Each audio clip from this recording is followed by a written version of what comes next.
So we'll click on the Groups tab, and that brings up the group display, and you see here there are 5 groups, group 1, 2, 3, 4, and 5 by default. You can change these names. Currently that's done in the iGeoCacher settings under your main settings for the iPhone. But I'm looking at ways to perhaps bring that a little bit more local. But historically that's where it's been done and currently still is. Basically you have 5 switches which you can turn on or off to turn on or off the different groups, and you can see at a glance which groups you have on. Let's say for example I was going to turn off group 2 and turn on group 4 for example. If I were to go back to the main caches display, I see now I have group 1 and group 4. So that's a brief status indicator of which groups you have, and that can be important because it's going to hide caches that are in other groups that so that they won't display, and that allows you to manage very large cache inventories appropriately depending upon what your needs are. You can move the caches around, as I showed you on the previous video on the edit page, from group to group and organize them any way you see fit. Those groups are there for your use, and they serve mainly to help you display subsets, desired subsets of the caches that you want to work with. So going back to the groups display, we also have a show button here which you can show all caches.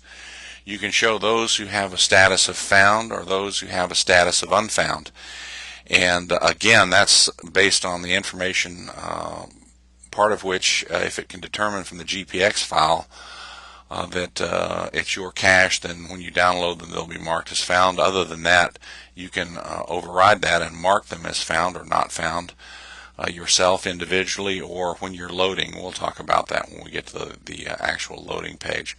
So for example, if I set the unfound filter on here and go back to caches, now I see that I'm looking at all the caches which I have not found, which is all but one of those. And if I go back here and click on the found filter, now I see, well actually I see nothing. I'm not sure why I turned the group off. That's why I was only seeing 164. So to make this a little bit more interesting, let's just go back here and go back to unfound. And for the sake of discussion, we'll go back here and let's say we've found Tom's Foolery. So I'm going to go in and set its found status to yes, save it. And we're going to go back here and now we'll go into groups, and I'm going to click on found. And we'll see that Tom's Foolery shows up now as found. It also has this little green highlighting here, so that when you see a list of caches, if you're looking at all of them, you can also see at a glance which ones are found. So if I go back and show all caches, you'll see that Tom's Foolery has a little green highlighting here in the title, indicating that it is in fact a found cache. One more thing on the groups page that we should discuss, and that is the specification of an ad hoc query. Remember back on that original screen we had this ad hoc mode which shows a certain cache display, and to see what that's doing we'll go into here to ad hoc query, and right now it's just selecting everything. Select star from geocaches. Now if you don't know SQL, you need to learn, that's an acronym for Structured Query Language. The database, and it is a full database that's used in iGeoCacher, is SQLite.